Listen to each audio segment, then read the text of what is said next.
இந்த ஒரு சூனியக்காரி திடீர்னு பார்த்தா ரொம்ப அழகா மாறுறா. எப்படின்னு பார்த்தா இவ அழகான பொண்ணுங்களோட அழகெல்லாம் பிளாக் மேஜிக்கை வச்சு திருடிடுறா. அதுக்கப்புறம் அந்த அழகை வச்சு அந்த ஊரோட ராஜாவை வசியம் பண்ணி அந்த ஊருக்கே ராணி ஆகலாம்னு சொல்லிட்டு பாக்குறா.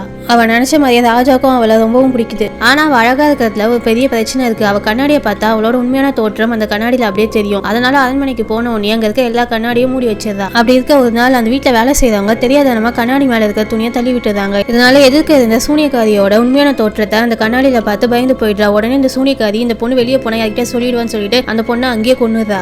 அங்க இருந்து வெளியே வந்தவ எல்லாரும் முன்னாடியும் பாட்டு பாட ஸ்டார்ட் பண்றா. அந்த பாட்டை கேட்டோன்னே அங்க இருக்கிற எல்லாரும் அப்படியே மயக்கம் போட்டு கீழே விழுறாங்க. அப்ப அந்த நாட்டோட பிரின்ஸோட ஃப்ரெண்டான மெர்லின் மட்டும் இந்த பாட்டுல ஏதோ பிரச்சனை இருக்குன்னு சொல்லிட்டு காதை இருக்கமா முடிக்கிறான். இப்ப இவ பாட்டு பாட பாட இவ பாட்டை கேட்டவங்க எல்லாரும் மேலேயும் ஒரு ஸ்பைடர் வலை பின்னா எப்படி இருக்குமோ அதே மாதிரி அவங்க மேல ஃபுல்லாவும் சிலந்தி வலை மாதிரி அப்படியே போத்திட்டு வருது. இப்போ அவ கையில இருக்கிற கத்தியை வச்சு பிரின்ஸை கொல்ல பாக்குறா. அப்ப மெர்லின் அவனோட சக்தியை வச்சு மேல இருக்கிற விளக்கை இவ மேல தள்ளி விட்டு பிரின்ஸை காப்பாத்திடுறான். விளக்கு விழுந்ததுனால இவ பாட்டு பாடுறத ஸ்டாப் பண்ணிடுறா. இதனால மயக்கத்துல இருந்து எல்லாரும் எழுந்துக்கிறாங்க. கீழே விழுந்தவனே இவளோட அழகான தோற்றம் எல்லாம் போயிட்டு இவளோட உண்மையான தோற்றம் தெரியுது. அதை பார்த்தோன்னா அரசர் சமயம் ஷாக் ஆயிடுறாரு. இதுக்கப்புறம் இந்த மாதிரி சூனியக்காரி உயிரோட இருக்க கூடாதுன்னு சொல்லிட்டு அங்க இருக்க காவலாளி கிட்ட அவளை கொல்ல சொல்லிடுறாரு.